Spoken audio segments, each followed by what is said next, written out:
إن هذا العلم دين فانظروا عمن تأخذون دينكم. كتب سلفية يدرسوا منهج السلف. Ya. Di sini Nabi Batu hadis bin hadis ada situ. Jah, sebentar dulu. Kita dulu di sini. Batu. Oh. Di sini. Gimana? Light चलेगी. Oh, ya Allah. Jadi di sini nih, Masya Allah, hadis, pegangin hadis. Masya Allah di sini Rasulullah pernah. Masya Allah. Oh, Masya Allah.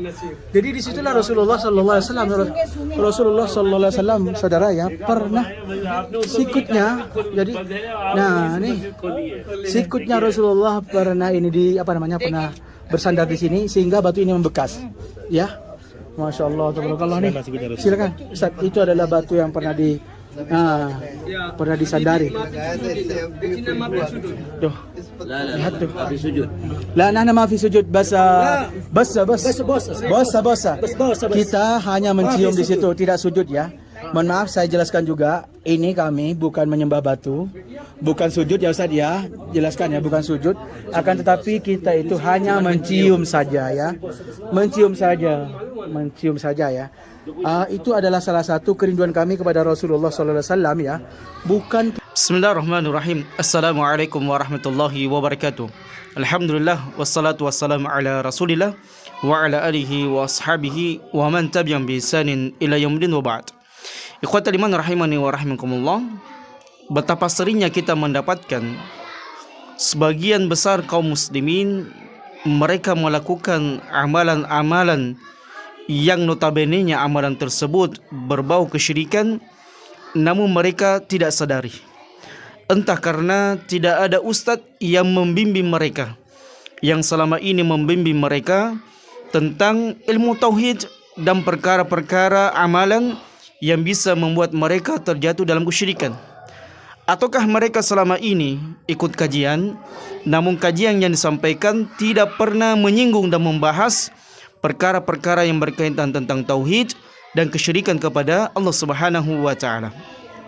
Padahal zaman rahmat Allah Subhanahu wa taala perlu kita semuanya mengingat dan mengulang kembali pelajaran bahwasanya amalan yang dibangun tidak di atas tauhid yang benar, tidak di atas akidah yang benar, maka semua amalan-amalan yang kita lakukan itu sia-sia di sisi Allah Subhanahu wa taala. Apa maksudnya zaman rahmat Allah? Tayyib, banyak orang yang sholat, namun mereka juga melakukan amalan kesyirikan.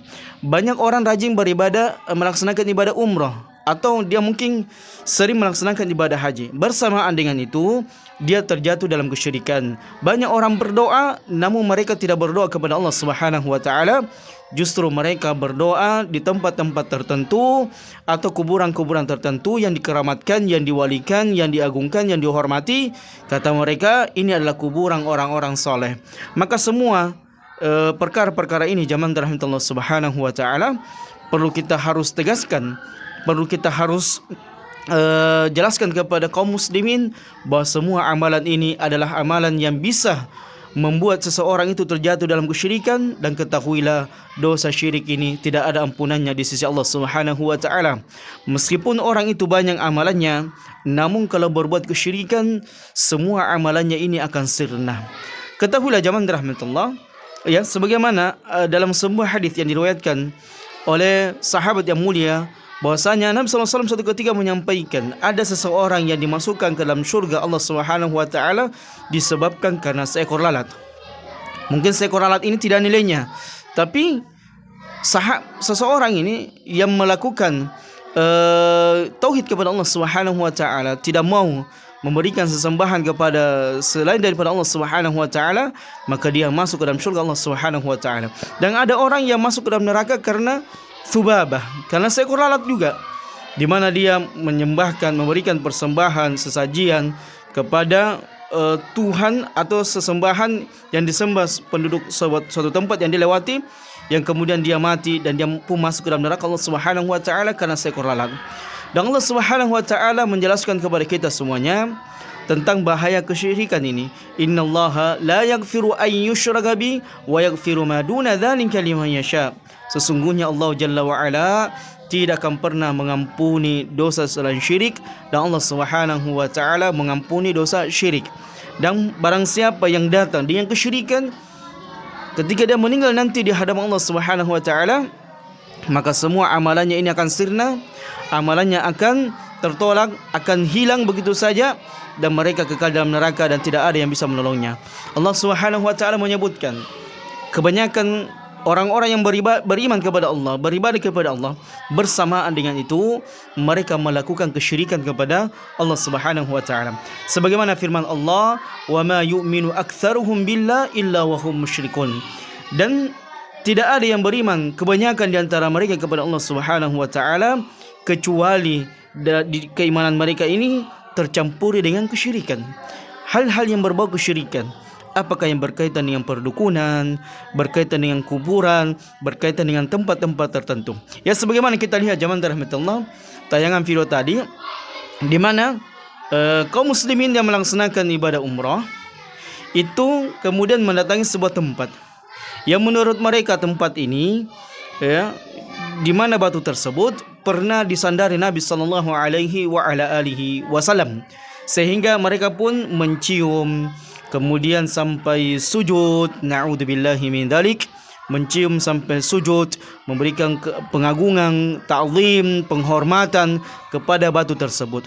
Maka ketahuilah zaman rahmatullah, batu ini tidak mendatangkan manfaat dan tidak menolak mudarat dengan dicium, bahkan disujudi. Dan ketahuilah zaman rahmatullah, jangankan batu ini, ya konon katanya dijadikan sandaran Nabi SAW, siku Nabi SAW, dan perlu dicari ulang pembuktiannya. Apakah benar Nabi SAW pernah bersandar, bertengker siku beliau SAW kepada batu tersebut, ataukah ini adalah merupakan katanya qila wa qal? Maka yang seperti ini zaman rahmatullah hendaknya ditinggalkan.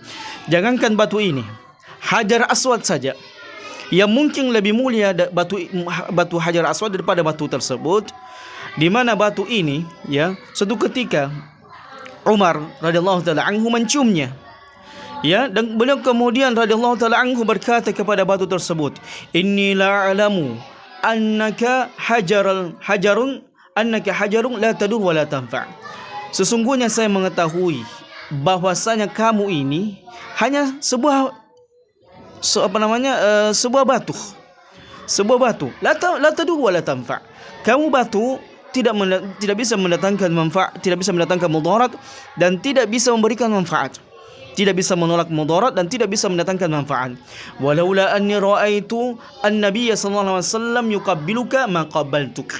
Andaikan saya tidak pernah melihat Nabi sallallahu alaihi wasallam menciummu, maka saya tidak akan pernah menciummu.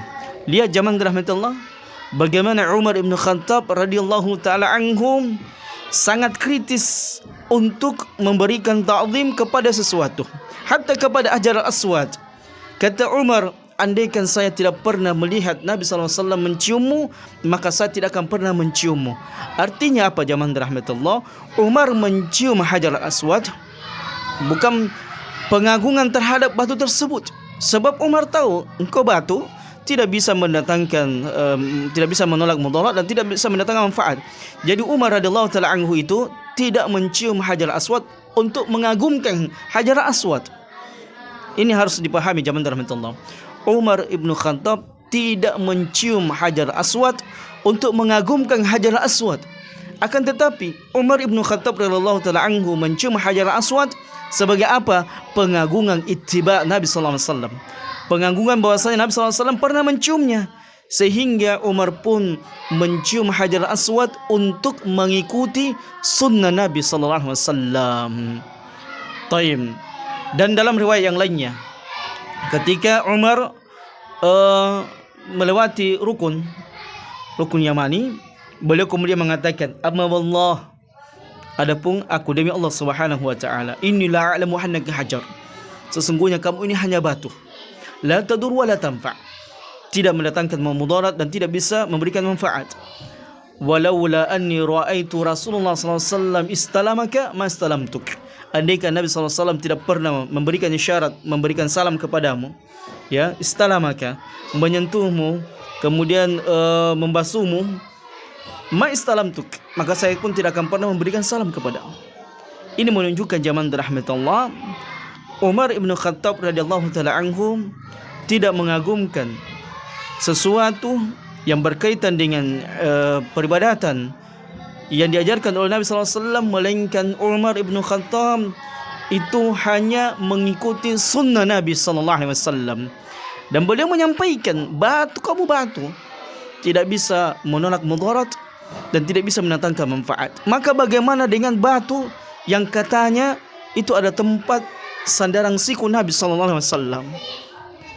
Dan inilah zaman rahmatullah.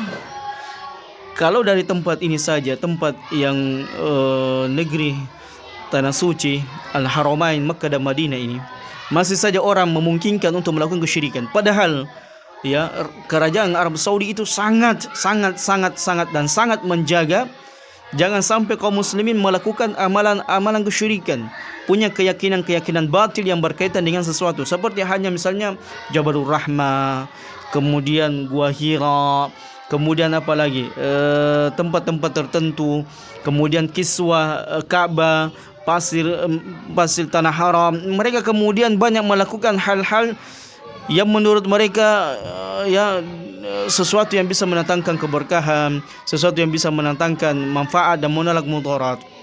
Maka ketahuilah zaman rahmatullah, semua perkara-perkara ini tentunya tidak disyaratkan oleh Allah Subhanahu wa taala. Dan seharusnya kita selektif. Inilah pentingnya mempelajari akidah, mempelajari tentang bahaya kesyirikan.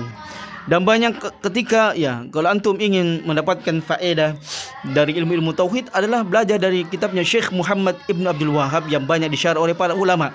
Cuma sayangnya banyak ustaz-ustaz, dai-dai, kiai-kiai yang suka melakukan tabaruk syirik, wasilah-wasilah syirik ini, kemudian mentahdir kitabnya Syekh Muhammad Ibn Abdul Wahab dengan mengatakan ini kitabnya Wahabi, kitab radikalisme, terorisme. Padahal semua itu mengajarkan kepada kita semuanya tentang bagaimana beribadah kepada Allah di atas tauhid yang benar dan menjauhi diri kita dari perkara-perkara kesyirikan yang bukan mendatangkan manfaat tetapi mendatangkan mudarat demi mudarat.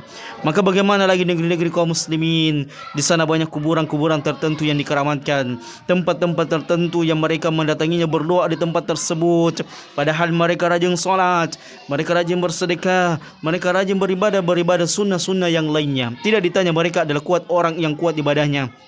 Bersamaan dengan itu mereka mencampurkan keimanan mereka dengan kesyirikan kepada Allah Subhanahu wa taala. Maka zaman rahmatullah, kalau antum merasa video ini bermanfaat, maka share kepada saudara-saudara antum, teman-teman antum, kerabat-kerabat antum, supaya mereka paham, oh ternyata kalau ada sesuatu yang dijadikan syariat, seperti mencium Hajar Aswad, bukan berarti kita memuliakan, mengagumkan Hajar Aswad tersebut dan meyakini Hajar Aswad tersebut bisa mendatangkan manfaat dan menolak mudarat. Akan tetapi kita mencium Hajar Aswad itu hanya sunnah Nabi SAW, bukan sebuah kewajiban dan keharusan. Karena juga di antara keyakinan kaum muslimin ketika melaksanakan umrah harus mencium Hajar Aswad, sampai mereka kemudian menyikut, menyakiti, menzalimi kaum muslimin yang lainnya, atau mereka terzalimi karena ingin mencium Hajar Aswad. Padahal kita mencium Hajar Aswad zaman rahmatullah adalah ittiba'an bin Nabi sallallahu alaihi wasallam, yaitu hanya untuk mengikuti Nabi sallallahu alaihi wasallam. Demikian zaman rahmatullah apa yang bisa kita sampaikan. Mudah-mudahan kita semuanya terjaga dari perkara-perkara kesyirikan yang kita tahu dan kita tidak tahu. Sebab kesyirikan ini zaman rahmatullah adalah perkara yang besar, dosa yang besar di sisi Allah Subhanahu wa taala. Dan pelakunya kalau dia tahu, kalau dia sudah paham dan terjadi dalam kesyirikan tersebut, maka tidak ada ampunan baginya, mereka kekal dalam neraka Allah Subhanahu wa taala. Kita berlindung kepada Allah Subhanahu wa taala dari dosa-dosa yang bisa membinasakan kita di dunia kelak dan sampai kelak kita di akhirat. Hadza wallahu alam bisawab.